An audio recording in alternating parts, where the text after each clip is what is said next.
na kuzungumzia namna kutumia vitu ulivyo navyo, vitu ambavyo navyo. Yani na usiseme sina chochote. Kuna yule mwanamke Serepta, tunajua hadithi zake sana. Anaambia mtoto wake, tunakula mtoto tunakufa, tunakula imebaki kidogo, tunakula tunakufa, wanachukua kuni. Lakini Mungu akamleta nabii kutoka mbali. Kitu ambacho Mungu analenga akukutanishe na mtumishi wa Mungu. Na akikukutanisha na mtumishi wa Mungu, vitu vyako usivirudishe nyuma, vitangulize mbele. Amen. Hawakujua watu hivi vitu. Akaongea na mtoto wake, tunaenda kupika chakula hii, tunakula mwanangu. Mama amesema tukila tunakufa kabisa. Kabisa mama, tunakufa. Mama, mtoto anadhani ni kitu moja. Mama, tunakufa kabisa. Tukila tu leo tunakufa. Tukila tu tunakufa mama. Tukila mkate tu mara moja, tukichukua zikuni za leo. Hata tukanendelea kurukaruka. Mama, tukila tu tunakufa. Mwanangu. Mama, umesema tukila tu tunakufa leo. Ghafla mazungumzo hayo nabii ametolewa mbali, aende apeleke neema. Amen. Haleluya. Amen. Mazungumzo hayo ya mama na mtoto, Mungu amemkamata kule nabii apeleke neema. Wakakonekti ile chakula cha mlo moja, wakikonekti na nabii, wakikonekti na mtumishi wa Mungu, wakikonekti na neema alionayo mtumishi wa Mungu. Watumishi wa Mungu wana neema. Yaani vitu vilivyo navyo connecti na mtumishi wa Mungu. Amen. Kwa sababu Mungu amekuinulia mtumishi akuconnect na neema ya mtumishi. Amen. Na ndio maana mimi nilipoanza hapa huduma nikamwambia na kutolea matatizo magonjwa, tunakuja na kujenga katika uchumi, tunaelekea eneo la 3. Sasa hivi ndio nakufundisha eneo la 3. Usiseme una wewe tumika hata kwa kayai kamoja kanini, kandege, kakuku. Anafika pale nabii, akaanza hapo, habari mama na mtoto, nzuri. Nina kiu sana, nahitaji maji. Baba, Mungu anipende. Badala kutuacha tu tupike na mwanangu leo mlo wa mwisho, anataka tu maji. Imebaki maji kidogo, tena tunachukua. Mama, ngoja tu basi, wacha nikupe. Nikampa hata kidogo tu alegeze kolani. Anatoka, mama njoo, naomba si maji, nitengenezea na kamkate nile. Hapo aliyokuwa anaagana na mtoto wake, kaambia nitengenezee kate nile.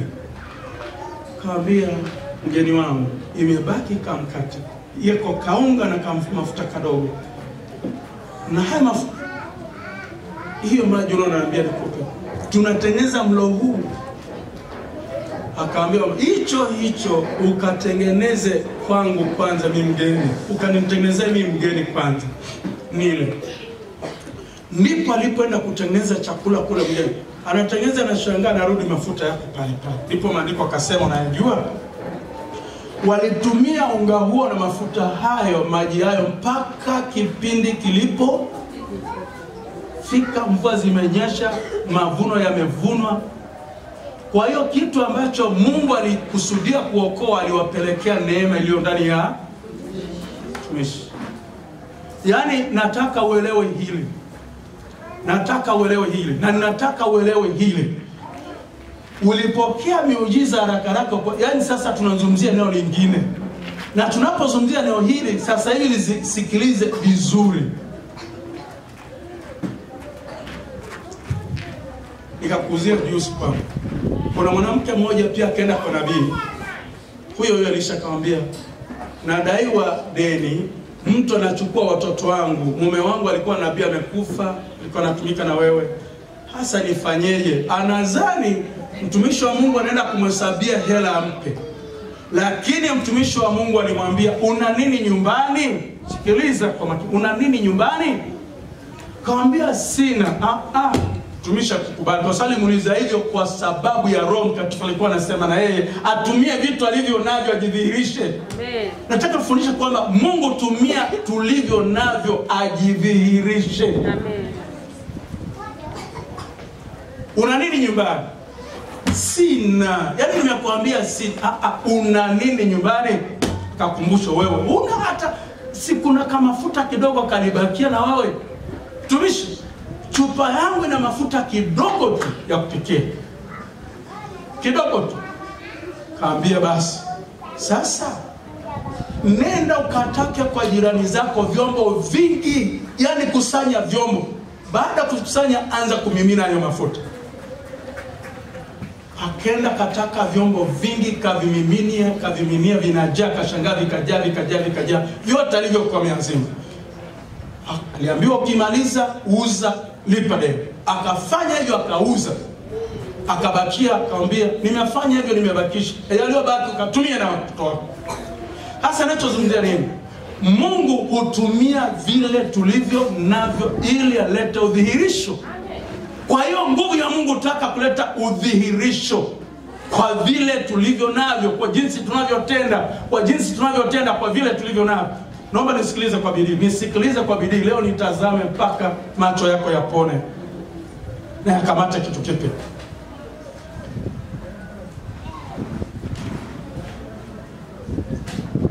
Nataka tujifunze kitu. Usizarau mazingira unakoishi. Usizarau vitu ulivyo navyo. Mungu hututoa huko. Na hapo ndipo Mungu anasema, ndipo anapotutoa utukufu kwenda kutoka hapo ulipo. Kutoka kiwango hicho cha maisha. Unapotii kufanya jambo, utukufu kwenda utukufu. Na kila mtu Mungu anasema na yeye kwa namna yake. Unapofika utukufu, kukupeleka utukufu mwingine, kuna namna ambayo atasema na wewe, kuna vitu utafanya. Amen. Hasa wengi kutokujua kanisa limebezi kwenye maombezi tu. Na ukifikia eneo hilo, eneo likofikia sasa hivi sio la kubezi kwenye maombezi tu. Sasa hivi angalia namna unavyosimama kwa namna yako na namna unavyotenda kwa namna yako wewe. Umeelewa kitu nazungumza? Amen. Wengi wamebezi kwenye maombezi tu. Kuna vitu vingine huwezi kuondoka navyo, huwezi kuchukua kwa maombezi. Mapepo tafukuziwa kwa maombezi. Kuna magonjwa mengine yataondoka, kuna mengine wamefundishwa, umeelewa. Inabidi ung'ang'ane na utafute Mungu hatua kwa hatua wewe mwenyewe mpaka unafika mahali ulipokusudiwa unapokea. Amen. Yaani haya natakiwa yajue. Vitu vingine utaalamu watumishi wa Mungu bure. Utabadilisha dhehebu mpaka dhehebu rangi zote 7, kila dhehebu na rangi yake na bendera yake. Hakuna utaondoka na kitu. Isipokuwa kitakacho kusaidia. Ukijifunza kwa utulivu, ukawa na utii na unyenyekevu, kufanya kama Mungu anavyokuelekeza kupitia kinywa cha mtumishi wa Mungu anavyokufundisha. Alafu ukawa na uaminifu katika nyumba ya Mungu. Yaani hapo lipo leto la Mungu hapo. Vitu vyote vinafanyikia hapa. Vitu vyote vinafanyikia hapa. Haleluya. Amen. Vitu vyote vinafanyikia hapa. Vitu vyote vinafanyikia hapa. Ukijifunza vizuri, vitu vyote vinafanyikia hapa. Alafu mahali kanisa na mahali pamoja, hapa ndipo unapofundishwa na namna utakavyoenda wewe mwenyewe utukufu kwenda utukufu. Ndipo jina lako litakapotokea. Ndipo watu watakapojua wewe ni mtoto wa nani. Ndipo watu watakapojua ni mtoto wa nani. Alafu kuna vitu vingine Mungu angalia vigezo na masharti uzingatiwa. Ujifunze kwa utulivu, ujawa na utii na unyenyekevu, hutendi kwa uaminifu. Huwezi kuokota vitu vya Mungu barabarani hata siku moja. Ni vya thamani. Vitu vya Mungu ni vya thamani. Huwezi kuviokota hata siku moja. Unaweza kuwa na tabia unasema Ukawa tabia uko pale unaenda pale unasikiliza kwenye maredio gani tuna hiki leo, unakimbia unaenda kule, unaenda pale, utajaa ujuaji kichwani, lakini uwezo wa kutendea kazi huna. Na kinachonipa kwa Mkristo ni kile unachokitenda, ni kile unachokitendea kazi. Tofauti na hapo unaweza kukuta umejichosha, akili yako umejichosha, alafu baki ujuaji tu. Unazurura huko unakuja hapo umesikiliza mengi sana, unakuja hapo umechangamka kijuaji tu, lakini tukikuangalia umejichokea tu. Tunachoangalia your changes, mabadiliko yako. Lakini ukuta mtu kajichokea, akili imechoka. Alafu anapoomba pia anamwambia Mungu, Mungu mbona umesema hivi? Sio mbona umesema hivi, sio mbona umesema hivi. Mungu anataka ujifunze wewe mwenyewe kwa hatua yako, wewe mwenyewe kama wewe, uone namna utakavyotenda. Na kuna vingine unafikia hatua mtumishi anatamka tu, unapokea kiwepesi, lakini si kiwepesi, umefikia kiwango hicho, umelipa gharama hiyo, umefikia wakati wa kupokea hicho na unakipokea. Haleluya, amen. Yesu asifiwe, amen. Hapo tunasoma katika hiyo, tunasema katika Luka 5:3-6, anasema hivi, akaingia katika chombo chake kimoja, katika chombo kimoja ndicho chake Simoni, akamtaka akipeleke mbali kidogo na pwani. Akaketi akawafundisha makutano ali chomboni. Hata alipokwisha kunena, alimwambia Simoni, tweka mpaka kilindini, mkashushe nyavu zenu mvue samaki. Simoni akajibu akamwambia, Bwana mkubwa, nimefanya kazi ya kuchosha usiku kucha tusipate kitu, lakini kwa neno lako nitazishusha nyavu. Basi walipofanya hivyo walipata samaki wengi mno, nyavu zao zikaanza kukatika. Kwa hiyo hapo anasema kwa neno lako. Baada ya chombo kutumika, kuna neema ambayo mwanadamu huipata aliposikiliza akatii. Kuna namna tunavyosikiliza, tunavyotii kufanya, kuna namna tunavyojiconnect na neema ya Mungu inayetuwezesha kufanikiwa, inayetuwezesha kufanikisha mambo. Tofauti na hapo, unaweza kulazimisha vitu kutoka kwa mikono ya mtumishi wa Mungu, usivipate. Unaweza kulazimisha vitu kutoka kwa Mungu, usivipate. Wakati huyu Simon ameketi pale, Yesu alikuwa hamuoni? Mbona? Wakati amejichokea alikuwa haoni? Lakini kamwambia, nipe chombo chako. Akaingia kwenye chombo. Baada ya kukitumia kile chombo, kikamconnect na neema inayomfanikisha ukusanyaji wa samaki. Baada ya hicho chombo kutumika, kikamconnect na neema, kikamshikamanisha. Yani wakati wote tunahitaji neema tu ya Mungu. Amen. Neema ya Mungu ni uwezesho wa kimungu. Neema ya Mungu ni uwezesho wa kimungu, ni nguvu ya Mungu inayotuwezesha kufanikisha jambo fulani. Kwa hiyo ukipata neema ya Mungu, jambo hilo linafanyika. Na kuna mazingira ambayo neema ya Mungu hiyo itakuconnect, itakuunganisha. Lakini kuna vitu ambavyo unatakiwa ufanye. Kuna vitu unavyotakiwa ufanye. Wakati umejifunza kwa utulivu, umekuwa na utii unyenyekevu, na unatenda kwa uaminifu. Haleluya. Amen. Petro alipofanya hivyo, alisema chombo chake akapata neema ile ya kufanikisha ile jambo baada ya chombo chake kutumiwa na Bwana Yesu. Haleluya. Kwa hiyo Bwana Yesu Kristo alimwambia Simoni atweke mpaka kilindini, ndipo alipokubaliana na hayo akaona. Kwa kitu ambacho alipopokea neema ya Mungu ilileta udhihirisho. Ileta udhihirisho katika yale aliyokuwa anayahitaji. Ikaleta udhihirisho, ikaleta majibu. Maana yake tunaposema udhihirisho, maana yake ikaleta majibu katika yale aliyokuwa anayahitaji. Yesu asifiwe. Amen. Yale aliyokuwa anayahitaji. Kujifunza kwa bidii na faida milele sana. Nikagusia katika Yohana 2 ule mstari kuanzia ule mstari wa 5. Katika Yohana 2 kuanzia ule mstari wa 5, ile muujiza aliyofanya Yesu kwanza katika ile harusi ya Kana ya Galilaya. Alipofika Yesu amealikwa kwenye harusi, wanafika wakakuta tayari vyakula vimeisha, lakini wageni wanaendelea kuja. Ndipo hapo kuna mama yake Yesu alikuwa amejifunza kitu ambacho kiko kwa Yesu. Alijifunza neema alionayo Yesu. Hasa akaona wale wahudumu wamechanganyikiwa, ashazi wale wamechanganyikiwa, tutafanyaje hapa? Wageni wanaendelea kuja. Mama yake Yesu kawaona wanavyoulizana. Mama yake Yesu akawagusia, akamwambia hivi, endeni muoneni huyo, mwambie hatuna divai. Yaani wamnyokea, mwambie hilo hatuna divai. Wewe mwambie hivyo. Wakaenda, mheshimiwa, habari, hatuna divai. Divai imetuishia, hatuna divai. Anawatazama, hatuna divai. Wakati anawatazama, akawaacha macho yake yakatoka kwake, macho yake yakaenda kwa mama yake. Akamwambia, mama, tuna nini mimi na wewe?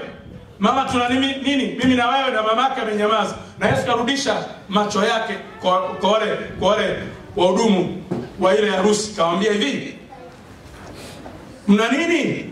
Sikiliza na kuambia nguvu ya Mungu inavyotembea katika udhihirisho kupitia vitu ambavyo unavyo. Una nini? Hatuna kitu. Mna nini? Tuna mabarasi tu 6 ya kutawazia, ndio tumebakisha nayo hayo. Akawaambia, tekeni hayo maji mpeleke kwa mkuu wa meza, peleka high table kule aliko MC kule, peleka huko high table, peleka na walipo heshimiwa kule, peleka. Kwa hiyo waliambiwa fanyeni hivi, wakaenda wakachota wakapeleka. Walipochota wale wanajua kwamba wamepelekewa na hao wahudumu vitu vya kula, wakachukua kumimina uwanja, wakakuta juisi moja, divai moja nzuri sana kuliko ya mwanzo. Wakanong'onezana, hasa hebu muite Jo. Hasa nyie mwanzoni mlitupa tumekula tumeshiba, mlitupa vitu sio vya kiwango, lakini sasa mnaleta vitu vya kiwango namna hii. Wakaanza kuchota na kugawia watu wakala wakanywa. Lakini kitu kilichosababisha ni vile walivyokuwa navyo. Yesu hakukoroga, isipokuwa alitamka, mna nini mkachote. Kwa hiyo vile walivyokuwa navyo, walivyoamini neno, ndio udhihirisho ulitokea. Ndio majibu yalitokea. Na kufundisha, Mungu tumia vile tulivyo navyo. Vile ulivyo navyo usividharau. Usividharau. Wengi wamenunia watu nyumba za ibada kwa jinsi watu walivyopata ufunuo unavyotumika wao. Huna haja kwenda kukimbizana na mtu. Huna haja kununia mtu. Unakuta wengi katika familia wananunia wenzao, ana kelele, ana kimbelembele, makazini ana kelele, ana kimbelembele, katika nyumba za ibada ana kelele. Mimi nakwambia tumia kanuni hii. Amen. Mungu ni wa kanuni. Amen. Vigezo na masharti katika ufalme wa Mungu vinazingatiwa. Amen. Vigezo na masharti katika ufalme wa Mungu vinazingatiwa. Anachohitaji Mungu, wanadamu waamini neno lake, wachukue hatua kufanyia kazi wakiwa katika mazingira namna yoyote yale, ili yeye Mungu afanye udhihirisho. Ili Mungu yeye afanye udhihirisho. Lakini kwa mtu asiyejua, unakuta amesikia redioni mtu anafukuzia mtu pepo, kwa jina la toka anakuambia, tunatoka, nilitoka wapi? Nilitokea baridi, kuja fadhili, nilikuja nini? Twendeni, anakuja hapa kanisani, anambia wenzake, twendeni, kuna mhubiri mmoja anafukuzia papa, yaani ana upako sio kawaida. Huyo tawazo hapo napeleka kule, hakuna majibu. Huna majibu. Unajichosha bure. Na unaweza ukaanguka njiani ukazimia kwa kuchoka. Hakuna majibu kwa design hiyo. Kwa kiwango nilichofikia wewe nilichokufundisha, hakuna majibu kwa design hiyo. Kwa kupeleka vichwa kwa kufukuza pepo, kwa kupunga pepo, hakuna majibu. Sasa hivi ni kuona jinsi gani ujifunze kwa utulivu, uwe na utii na unyenyekevu, utende kwa uaminifu, utaona maisha yako yanaanza kupanda kiwango kwenda kiwango. Kini si vinginevyo. Si vinginevyo. Alafu umeletwa kwa mtumishi wa Mungu mwenye neema. Najua neema nilionayo. Nilipoanza hapo, nilipokuja hapa, nilikuangalia nikaona nikuhudumieje. Baada hapo nikaona nikupeleke hatua gani mtumie. Sasa hivi ndio tunakuelekeza hatua ambayo tumefikia. Na wengine tayari walishadaka haya tangu miaka 3-4 iliyopita. Walishaelewa. Lakini ndio nakwambia sasa tunataka twende namna hii. Kwa sababu gani? Huduma kama Mungu alivyoinua katika ukubwa wa maono, faida pia. Mungu alivyoinua huduma hii katika ukubwa wa maono. Kama uko mahali hapa, mafundisho ambayo yanakufundisha na kufundisha mafundisho ya viwango ambayo yanafungua fahamu yako, yanakuelekeza pia katika utendaji. Kwa hiyo ukiwa na uaminifu, Mungu anaweza kukupa wazo la kampuni, au unaweza kugusa kufanya jambo lolote, iwe ni kilimo, iwe ni uvuvi, iwe ni chochote kile. Mungu akafungua milango ya upatikanaji wa fedha.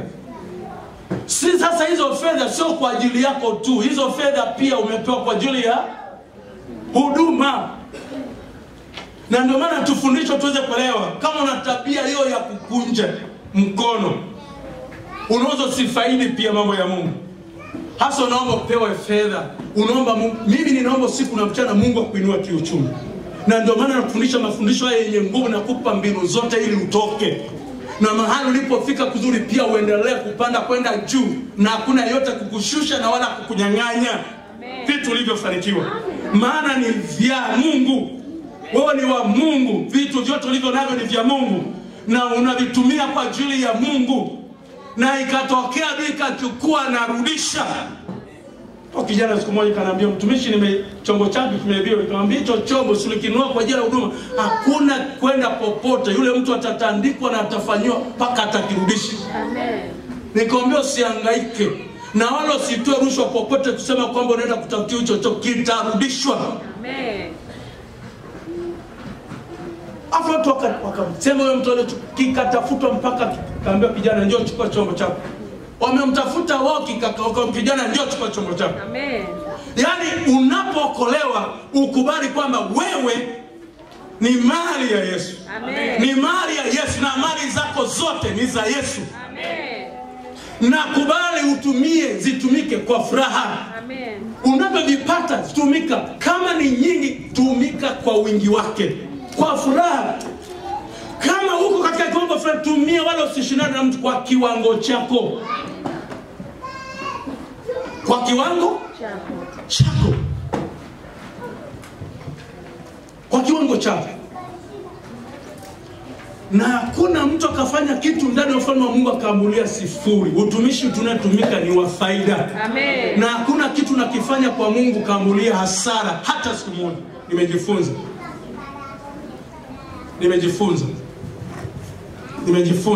Nimeona kabisa.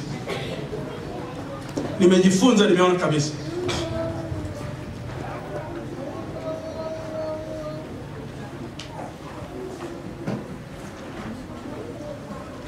Mungu anapokupa vitu yani hivyo, yani amekutengenezea mazingira mazuri sana ya kupanda. Unanielewa? Amen. Unanielewa? Amen. Mungu akikupa yani vile unavyo ujuzi ulionao, tayari ni mtaji wako. Unanielewa? Amen. Vitu ulivyo navyo tayari, vile unacheza navyo na unapanda navyo, yani vile umepewa, yani unatumika navyo, ni gia, ni vya kutembea navyo. Amen. Nikupe ushuhuda wangu. Iko siku nazungumza hivi, narudia tena. Walio kutokea wahubiri wapo, walitokea Kenya, kuna kijana mmoja sasa yuko Uingereza. Walikuja Singida, tukatangaziwa semina hiyo. Wakati wanakuja ile semina, Roho wa Mungu alisema nami kwamba ile huduma ambayo kuja kuifanya, hebu husika kulipa gharama. Nilienda sokoni nikanunua vitu, mchele, nini, maharage, kreti ya soda, nini, mafuta kupikia, nilikapeleka vitunguu, nyanya, nikapeleka kwa mtumishi kanisani. Alafu mahali waliokuwa naenda kufikia nikalipa. Nilikuwa ni hostel moja Lutheran Center Post, nikalipa. Baada ya kulipa niambia lipa nauliza, warudisha nauliza walikotoka mpaka wakalala rushwa kaja hapo warudisha. Nikachukua zile, nikawaulizia kwa mahesabu bila kujua, nikaja nikachukua, nikaweka kwenye bahasha, burungutu la pesa, nikapeleka. Nilipopeleka kwambia mtumishi, Mungu amesema nami nifanye hiki, na siku ile nilipoleta vitu hapa ndivyo alivyoniagiza, na hoteli kule nimelipa. Baada hayo na shati moja pia nzuri ya kutarizi niliagiza kijana fulani alikuwa anaenda kuleta burudi. Kijana yule Kichaga amepanda kidogo, kanambia mpelekea shati moja nzuri ya njano, nikafunga vizuri nikampelekea. Kulikuwa na kitu kingine tena nikakichukua nikakitoa. Ilikuwa kama ni wiki ya mfilisi, kama vile yale unanyang'anya. Lakini anasema na mimi hakuna ndiye nilifanya. Nikapita, nikamalizika Jumapili kama hii. Jumatatu, Jumanne naenda kwa shughuli zangu siku. Nikashangaa nikavamiwa na wingu moja la ajabu sana juu yangu. La kuomba, roho ya kuomba, nikaanza kuzunguka mji wa Singida mpaka jioni nikaingia kanisani. Wakati naenda kumshukuru Mungu, nguvu ya Mungu ilinishukia. Nikaenda nyumbani nimejaa nguvu sana. Nashukuru siku akawa nasema mimi fanya kitu fulani. Wakati naambia fanya kitu fulani, wakati ule nikawa sina pesa. Lakini sasa akafungua milango, nikapata pesa, kupata leseni, nikachukua leseni. Nilipochukua leseni naulizwa una kiasi gani mtaji? Nikamwambia sina. Mmoja ananifahamu sema usimtumishi wa Mungu mambo yake anafanya kwa imani. Nikamwambia tunakupa kibali kwenda kuchukua leseni, lakini baada ya miezi 6 tutakuja kuona ulicho nacho, tutakadiria utafanyia. Nikamwambia tutafanyia mahali fulani. Muda mfupi, mwezi wa kwanza, mwezi wa pili, mwezi wa tatu, nikaanza kwa mtaji mdogo, lakini Mungu alikuja kunipa fedha mikononi mwangu kama sio yangu. Nikanunua ofisi nyingine, tena. Nikaanza kuona Mungu anavyofanya kazi yake. Kwa hiyo ninataka nikwambie, Mungu huwa anatumia ulicho nacho. Amen. Na usijizoeze katika maisha yako kusema sina. Yaani utabaki unakodoa tu. Usijizoeze katika maisha yako kusema sina. Na unapoomba daima mwambie Mungu, nipe vitu nahitaji kukutumikia pamoja na mali zangu, pamoja na vitu. Amen. Na pia napokupatia Mungu uanze hatua ya kutumika kwa uaminifu. Amen.